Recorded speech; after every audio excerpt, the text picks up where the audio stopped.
What if you took a journey into nature, alone, with nothing but the clothes on your back, a bag of rice, and a rifle?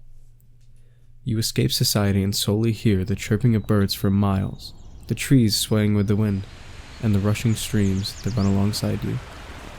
This is the story about a man by the name of Chris McCandless, a character who disappeared into the wilderness.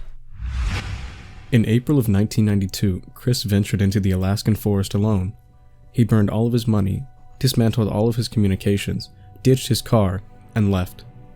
His story led a great legacy that moved Americans across the nation. McCandless left behind a message that has been adapted into a world-famous novel, Into the Wild. But what is significant about this boy's traversal? It is time to unveil the full story within a book, and how the transcendental ideas of Chris McCandless shaped his actions.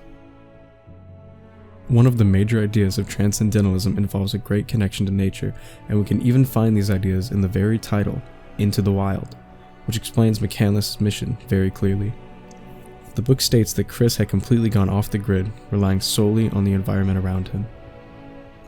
Manual labor is very dignified within the Transcendentalism beliefs. Into the Wild expresses this idea perfectly as the book documents Chris McCandless' struggle and how he lasted for so long. Since he had very limited food resources, he had to hunt for his food using a poor rifle and eat seeds that eventually made him suffer. McCandless enjoyed nature mostly because he was isolated from the unhealthy environment back at home. His family at home was very unstable. His father's affairs and aggressive behavior towards his psychotic mother became the main reason for Chris's departure. Transcendentalism promotes self-reliance in a way that seems beneficial, and McCandless demonstrates his self-reliance by traveling with unknown territory and managing to last 110 days without any help from others. Chris had a very skewed perspective of his life because of the poor relationship he had with his parents. This does not mean what he did was entirely brainless. As mentioned in the book constantly, Chris felt true happiness and serenity while surrounded by nature.